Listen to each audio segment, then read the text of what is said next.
Delete भइसकेको म्यासेजलाई कसरी recover गर्ने।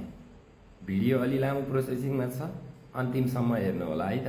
किनकि कसैको डकुमेन्टहरू पठाएको भिडियोहरू डिलिट भएको हुनसक्छ, कसैसँग झगडा परेको भिडियोहरू पनि डिलिट भएको हुनसक्छ होइन।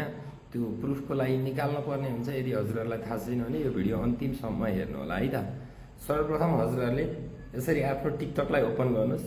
टिकटक ओपन गरिसकेपछि यहाँ आफ्नो प्रोफाइलमा टच गर्नुहोस् है। प्रोसेसिङ लामो छ, अन्तिमसम्म हेर्नु होला है।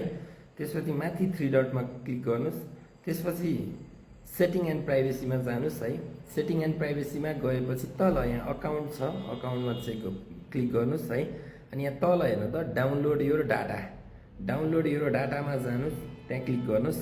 त्यहाँ क्लिक गरेपछि तपाईँले यहाँ कमेन्ट छ, डाइरेक्ट म्यासेज छ, टिक लगाउने अप्सन छ। डाइरेक्ट म्यासेजमा टिक लगाउनु होला।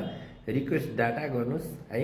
रिक्वेस्ट डाटा गरिसकेपछि यसरी रिक्वेस्ट हुँदैछ है, यहाँ प्रोसेसिङ हुँदैछ, हेर्दै गर्नु होला ल।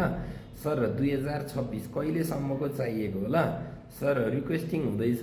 अब ब्याक हुने एकचोटि है, ब्याक हुने। अनि तपाईँहरू अब एकचोटि इनबक्समा जाने, यसरी ट्याग लाएर इनबक्समा जाने।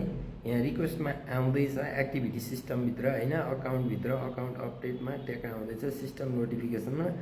त्यहाँ गएर तपाईँहरूले टक्क डाउनलोड हुँदैछ। यो डाउनलोड भइसकेपछि होइन, डाउनलोड हुँदैछ। डाउनलोड भइसकेपछिको प्रोसेसिङ म तपाईँहरूलाई अर्को भिडियोमा सिकाउनेछु। यो भिडियो हेरेर अर्को भिडियोको प्रतीक्षामा बस्नुहुने साथीहरूले कमेन्टमा यस लेख्नु होला है त।